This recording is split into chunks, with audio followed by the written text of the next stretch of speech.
Into the newsroom, the U.S. Supreme Court lifted restrictions on immigration stops in Los Angeles.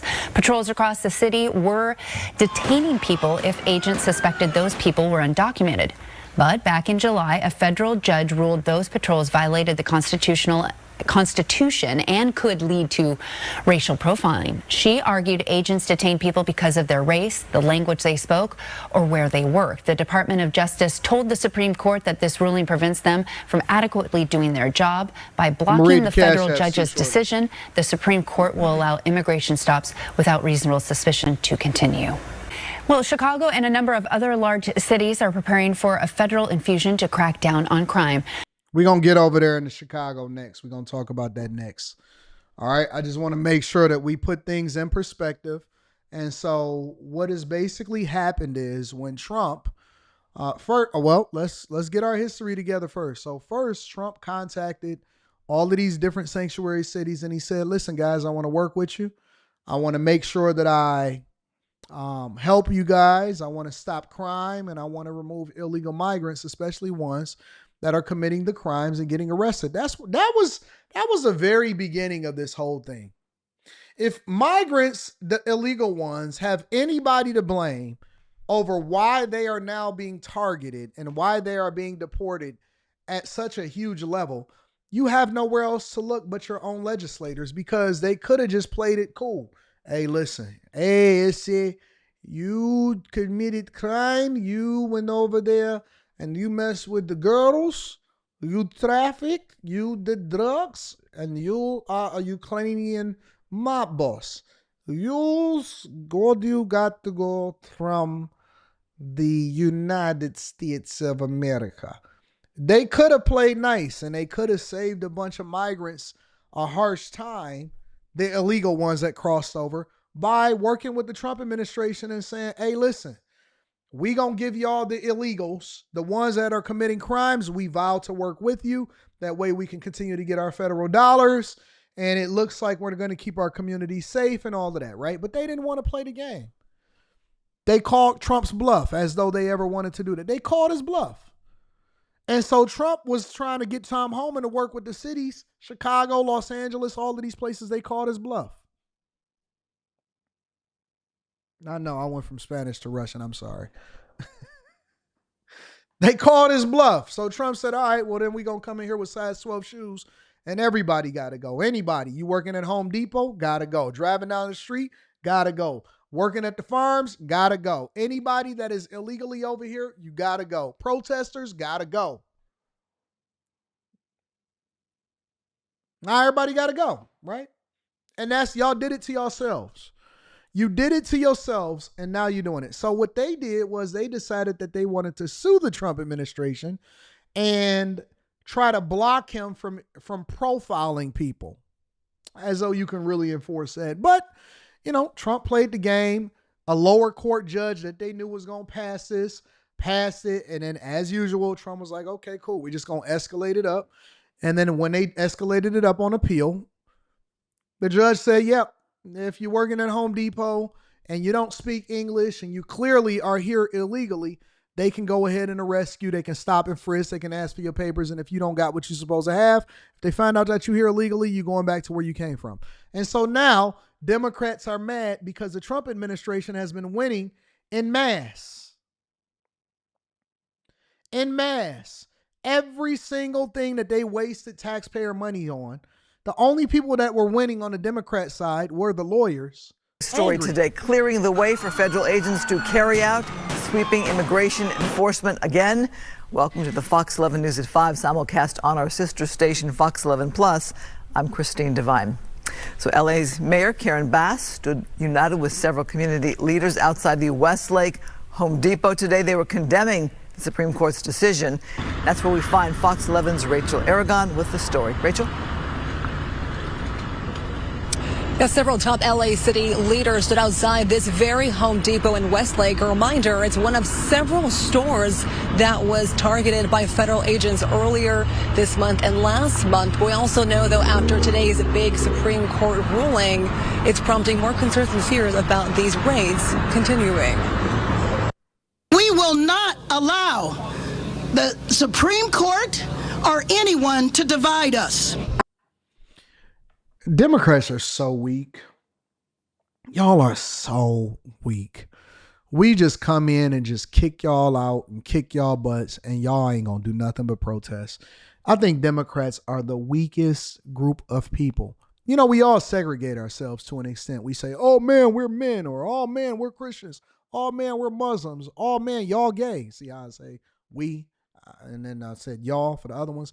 Oh man, we the black people. Oh man, we the Crips, we the Bloods, we the this, we the that, we this, and that, so on and so forth. Y'all join Greek organizations that wasn't ever for y'all. Y'all do all of this stuff, right? So we all segregate ourselves.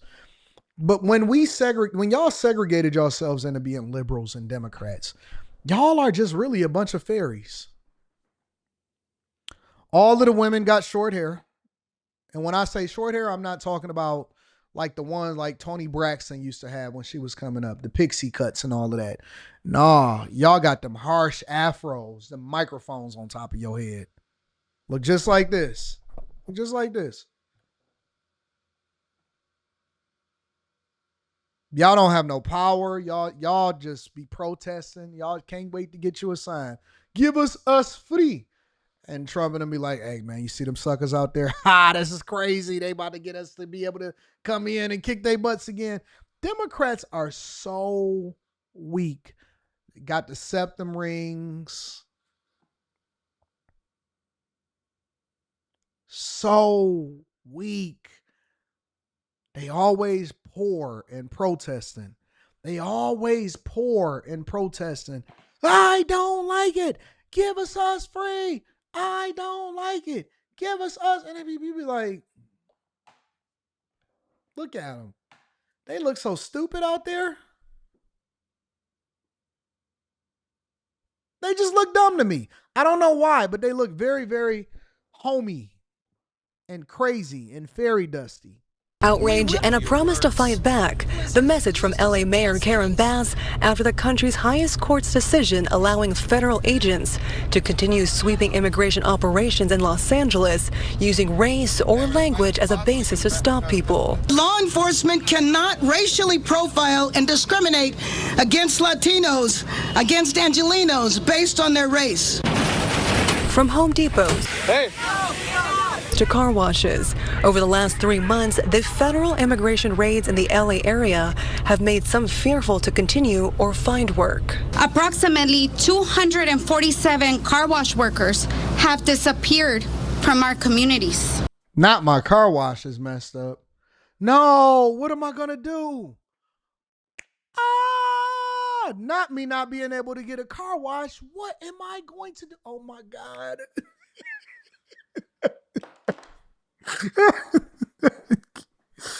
Oh my God, not my car wash workers. The car wash workers?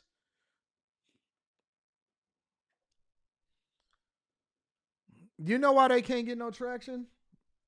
I'm going to tell you why they can't get no traction. I'm going to keep it 100% on why they can't get no motion with this issue. Because y'all haven't volunteered, my black queens and kings, to be a poster child. It has to come from you. Look, if you want any motion with any movement, you have to get a black person to be the face of it. It can't be a white man. It can't be a white woman. Can't be an Asian. It can't be a Hispanic. Can't be a Venezuelan, Guatemalan, Mexican, Latino. Nobody. It has to be somebody that has dark skin. That's how they got the feminist movement popping. Who's gonna be tribute? Who's gonna be the one to volunteer? It's gotta be one of y'all. One of y'all gonna have to sacrifice yourself, and then we gonna get some motion, and we gonna get some movement in this thing. Every time that they able to get something popping, they want to demonize the president. They want to try to get a movement going, raise some money so that it can disappear and somebody can steal it. It's got to be a black person. You are the poster child. That's how they finesse black women. I'm strong and independent. Next thing you know, all of the women today are saying, they tricked us. They lied to us and told us to be aggressive and to be like men and that we needed to be equal. I don't want to be equal no more. I want to go home and I just want to cook and clean. I want to be relaxing. Now all of the women is coming back after y'all stood there for 30, 40, 50 years and saying, we want justice. We want free. We want you to acknowledge me.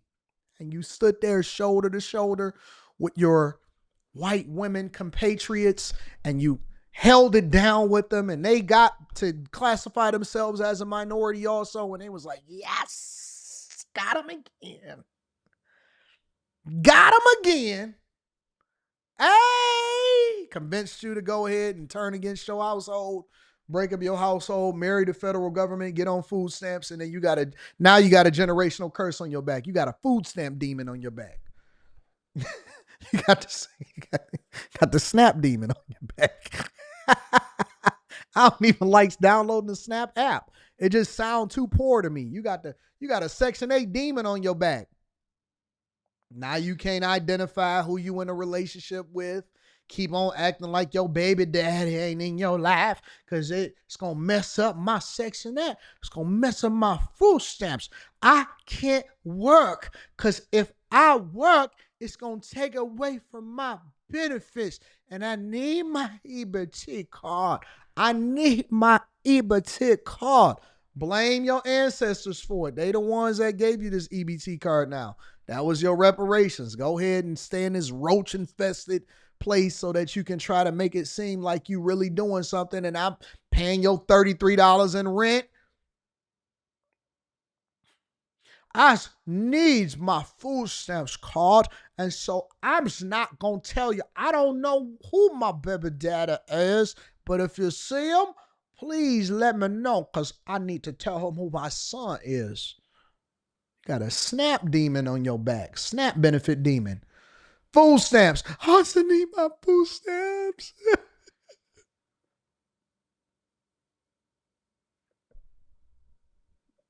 Lady came to me the other day and said, I drove by here the other day. It was a white woman. I'll be honest with you. I'll be absolutely honest.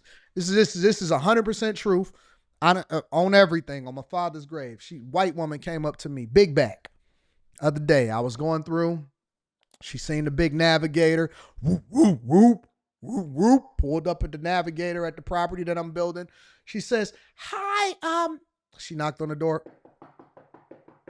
Hi, are you the owner? I said, no, I'm not the owner. I never say I'm an owner because I don't want them to act like that they know me. No, I'm not the owner. Somebody else is the owner. Okay, because I drove by here the other day. I just so happened to catch you. So what's going on, ma'am? What's happening? Like my fellow big back white women. Love talking to you guys. You guys are always super nice and you always want to introduce me to your daughter's black boyfriend. It's always a black boyfriend somewhere. Always a black man. I see your mixed children out there waiting for me to come on out the door. You want to introduce me to your daughter's black boyfriend? Hi, I was just driving by and excuse me, I got my daughter and her boyfriend in the car. He's sitting up there with his braids or his dreads sitting in the back. So, I just wanted to ask you, are you selling this or are you renting it out? I said, I'm not the owner, ma'am. I don't know what's going on. Okay. So when you see whoever it is the owner, could you let them know or ask them? I don't know if you know or not. Do you guys take Section 8? I don't think that they doing Section 8, ma'am. Okay, because I'm gonna just tell you, I have Section 8 and I need a bigger place. I look outside, black boyfriend sitting in the back seat, white girlfriend in the front. I say, yeah, nah, we not doing Section 8 over here. I'm telling you the honest to God. I'm telling you the truth. This is what my life is like. Hi.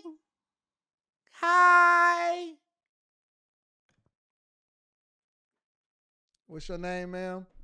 Susie. I should have told her, get off my lawn. We not doing no Section 8 over here. Who that black man in that car with y'all? Do I need to call the police? Who's that black man in the car with you over there?